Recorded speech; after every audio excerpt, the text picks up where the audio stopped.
আসসালামু আলাইকুম। আজকে পবিত্র শুক্রবার এবং সাপ্তাহিক ছুটির দিনও, তাই বাড়িতে ছিলাম, অফিসে যাইনি। তো শুক্রবার হলেই সাপ্তাহিক বাজার করতে হয়।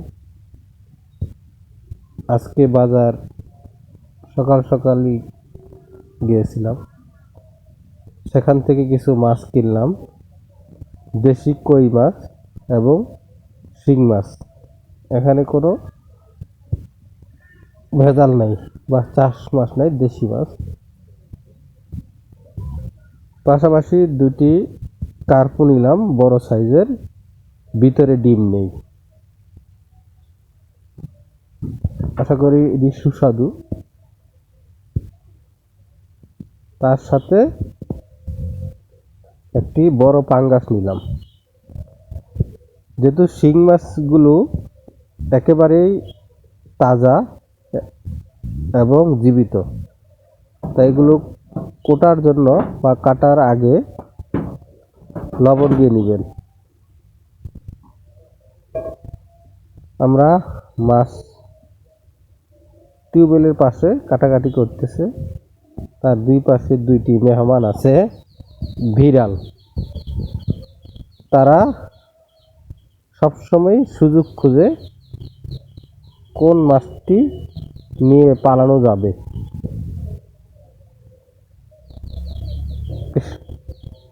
তারা সুযোগ বুঝলেই মাছ নিয়ে দৌড় দিবে,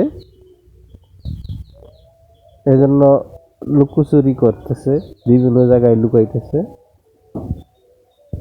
তারা অবশ্য মাছের বিভিন্ন কাটা অংশ পাবে, সব সময় পায়, এজন্যই অপেক্ষা করে থাকে, ছো মেরে নিয়ে যায় না, চেষ্টা করে।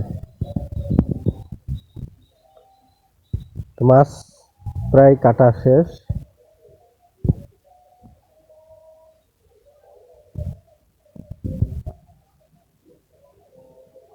অনেকগুলো মাছ ছিল, কাটার পরে মাছ মনে হয় অল্প হয়ে গেছে।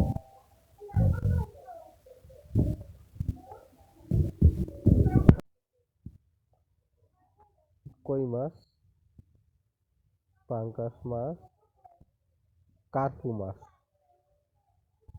কার্পু মাছটা এখন কোটা বাকি আছে, শেষ হয়ে গেছে। এখন মাছ পরিষ্কারও করা হয়েছে, এটা আপনারা দেখতে পাচ্ছেন, একদম পরিষ্কার। টিউবওয়েলের পাশে বসে মাছ কাটা এবং পরিষ্কার করা একেবারেই সহজ।